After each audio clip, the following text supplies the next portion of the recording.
উস্কানিমূলক মন্তব্যের পর এবার ত্রাণে দুর্নীতির অভিযোগ অভিষেক বন্দ্যোপাধ্যায়ের বিরুদ্ধে অভিযোগও দায়ের করা হয়েছে ইতিমধ্যে। এবং যে খবর সামনে আসছে যে অভিষেকের বিরুদ্ধে আমফানে 250 কোটি টাকার ত্রাণ দুর্নীতির অভিযোগ রয়েছে। দক্ষিণ 24 পরগনার বিষ্ণুপুর থানায় অভিষেক বন্দ্যোপাধ্যায়ের বিরুদ্ধে অভিযোগ দায়ের হয়েছে।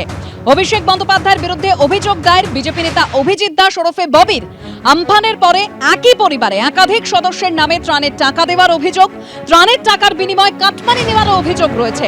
এসআইটি গঠন ও ফরেনসিক অডিটের দাবি করেছেন বিজেপি নেতা।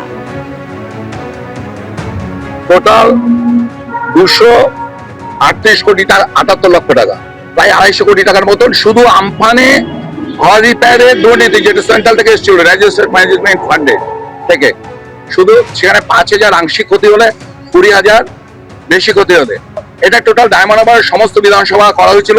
প্রত্যেকটা থানায় এফআইআর করা হবে। আজকে প্রাথমিকভাবে শুরু হলো বিষ্ণুপুর থানায়, যেখানে বিষ্ণুপুর 1 ও 2 ব্লকের দুর্নীতিটা নিয়ে আমরা এখানে করেছি।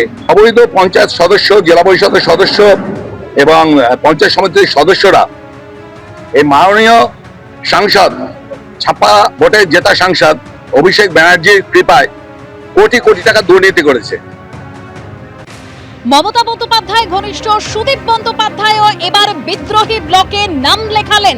এখনো পর্যন্ত যা তথ্য সামনে আসছে, সই করেছেন বিদ্রোহী ব্লকের তালিকায় সুদীপ বন্দ্যোপাধ্যায়। এই মুহূর্তের যে খবর, মমতা ঘনিষ্ঠ সুদীপ বন্দ্যোপাধ্যায়ও এবার বিদ্রোহী ব্লকে সই করলেন, বিদ্রোহী ব্লকের তালিকায় দেখা করলেন অমিত শাহর সঙ্গে।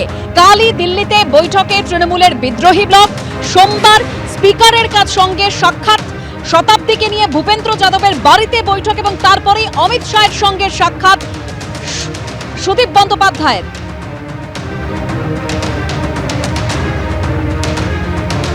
মমতা ঘনিষ্ঠ অর্থাৎ মমতা বন্দ্যোপাধ্যায় ঘনিষ্ঠ সুদীপ বন্দ্যোপাধ্যায়ও এবার বিদ্রোহী ব্লকে নাম লেখালেন। অমিত শাহের সঙ্গে দেখা করলেন সুদীপ বন্দ্যোপাধ্যায়। আজকে যে ছবি আমরা দেখেছি, শতাব্দী রায়ের সঙ্গে সুদীপ বন্দ্যোপাধ্যায় তিনি আজকে ভূপেন্দ্র যাদবের বাড়িতে পৌঁছে যান, সেখানে বৈঠক হয় এবং তারপরেই যে তথ্য অমিত শাহের সঙ্গেও সাক্ষাৎ হয়েছে, তারপরেই যে তথ্য আসছে অমিত শাহের সঙ্গে সাক্ষাৎ করেছেন সুদীপ বন্দ্যোপাধ্যায়। আরো তথ্য আমরা জানবো আমাদের প্রতিনিধি কৃষ্ণেন্দু অধিকারীর কাছ থেকে। কৃষ্ণেন্দু,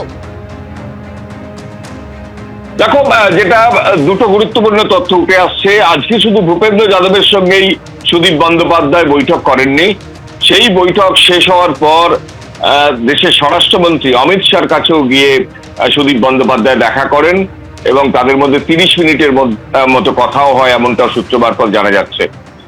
এবং এটাও জানা যাচ্ছে যে সুদীপ বন্দ্যোপাধ্যায় যে বিদ্রোহী ব্লকের 19 জন ছিলেন, তারা সই করেছিলেন, সেই তালিকায় সুদীপ বন্দ্যোপাধ্যায় তো আজকে যুক্ত হয়েইছেন, পাশাপাশি তিনি সইও করেছেন।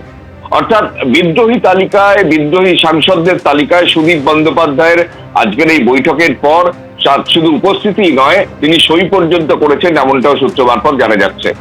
প্রথমত আজকে বিমানবন্দর থেকেই শতাব্দী রায়ের সঙ্গে সুদীপ বন্দ্যোপাধ্যায় ভূপেন্দ্র যাদবের বাড়িতে যান। সেখানে ঘণ্টাখানেকের বৈঠক হয়।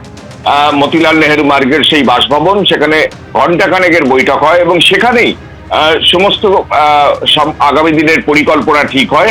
এবং যেটা সূত্র মারফত জানা যাচ্ছে যে সেখানে সুদীপ বন্দ্যোপাধ্যায় সই করতে রাজি হন এবং সই করার সিদ্ধান্ত নেন এবং সইও করেন।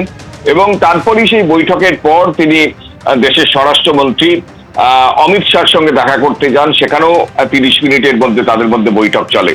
সুদীপ বন্দ্যোপাধ্যায় দিল্লির রাজনীতিতে খুবই পরিচিত, দীর্ঘদিন ধরে তিনি রাজনীতি করেন এবং সাংসদ, 6 ওয়ার্ডের সাংসদ।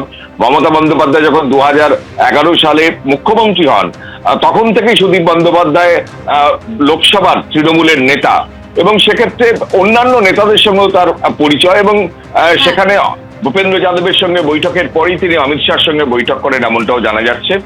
এবং এটাও জানা যাচ্ছে যে আপাতত ঠিক হয়েছে যে আগামী সোমবার তারা লোকসভা স্পিকার ওম বিড়লার সঙ্গে আগামী সোমবার স্পিকারের সঙ্গে সাক্ষাৎ হওয়ার কথা রয়েছে। তবে এই মুহূর্তের যে তথ্য পাওয়া যাচ্ছে যে অমিত শাহের সঙ্গেও দেখা করেছেন সুদীপ বন্দ্যোপাধ্যায়। এবিপি আনন্দ, এগিয়ে থাকে, এগিয়ে রাখে।